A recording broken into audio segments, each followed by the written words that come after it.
All right, Arvin, we're back for yet another video. Today we're talking about something that I feel like comes up at least every single week from one of the brands that we talk to, and that's I bought my UPCs from eBay or from some other place, not GS1, and now I want to replace that UPC with a GS1, or Amazon's telling me I have to, or I'm trying to change something on the listing, they're not letting me. How do you, so I guess let's dive into this. Is it actually possible to update your UPC code on Amazon on your product listing? Well, the short answer is yes. It's possible. I did it personally. I thought in the past in the past I don't really believe that it's impossible. It's doable. It's just really like hard to do, or because Amazon also don't have a process on how to do it. But recently, I actually personally did it to one seller, and it was successful. How So long does it take? it's actually just when following the process, it's like a week to change a UPC for one AC. It could be lesser. Depends on how. Because I'm not aggressive in raising the cases because all of his products are in using an invalid UPC that he bought just from someone. And Yeah. so, I mean, all of this started when Amazon integrated their reselling account together with the GS1 database, right? So I mean, just how I know it. And then since then, Amazon started like targeting all of these sellers with invalid UPCs. A lot of them have been delisted already. A lot of them still active at the moment. So that's actually my experience right now, both delisted and both active ASIN and how to to replace those UPCs. So just So, a lot of things going on. what is a UPC and why do you have to buy it from GS1? Well, the UPC, I forgot what the word UPC stands for, but yeah, it's your serial number that you can use to assign that you can assign to your product as your product barcode, right? So Amazon would like you to have your UPCs under GS1 to make sure the legality of it. And so it's just, I mean, this is just how I see it because there are so many fake sellers in there that can just create listings with the UPCs that they can buy online. So and for Amazon to really reduce this one or to mitigate it, they wanted your UPCs to be registered under GS1, under the same company business registration as your selling account, together with the brand name. Yeah. So, and that's how they are trying to control it, as I see it. It's just my personal opinion. Yeah, I think it stands for Universal Product Code or something like that. But so it's more or Mhm. less the barcode that's on your product, your physical product, in most cases. But the I bought my first UPCs from a company, I won't say their name, but it was essentially they would buy thousands of them, so they'd get bulk pricing, and then I could buy it for cheaper if I went to them, which Mhm. was yeah, caused me a lot of problems down the road.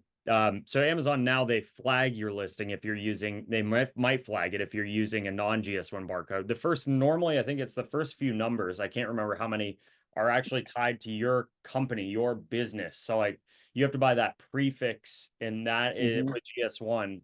So that's how you kind of identify, hey, this is my brand's product. So it also helps protect your brand in a way on Amazon. Is that right? That is right. Yes. Cool. And so what is actually like the process? Let's say I bought, so we'll just use my example is I bought a UPC from someone, a reseller, and so now I want to update it. What is kind of the high level process there? Well, the first thing, if you don't have a valid UPC, is for you to create your GS1 account first and have your prefix assigned to your business. So, and then you can download the prefix certificate because that's also going to be used as a supporting document in raising a case to Amazon. But the entire process of changing is just really talking with Amazon support, and we know how difficult it is to talk with Amazon support. There's no standard process. It's just, I mean, to me, because I experienced several times, I just know how to communicate it, and then also kind of maximize the Amazon workflow in raising the cases. So you will basically tell Amazon that you want to swap the UPC from here to here. This is the brand name and the story, so a short story about it. and the responses from Amazon is random. Sometimes it's helpful, sometimes it's not. So you just really need to know how to communicate to them and ask it to be maybe transferred to a leadership team. And part of racing cases, things that you also need to prepare is, aside from the GS1 certificate, your real world images. Make sure that I mean, personally, I only did call the support or ask the support to call me one time, and then the rest of the things I did, which is through email cases. Yeah. So But if for you want to expedite it, you can do calls. So but go register with GS1, your company prefix, get your prefix certificate, buy UPC codes. Do you need to do a flat file first, or do you just immediately open a case set with Amazon?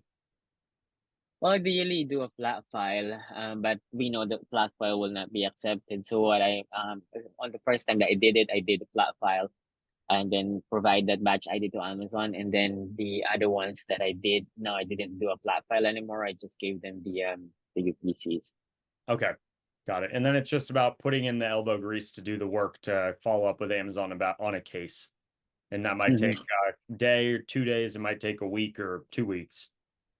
Yeah, and there are like different scenarios, of course. One is if your listing is already detail page removed, and one if the ASIN is still active and you requesting Amazon to swap or to move the UPC from this to a new one.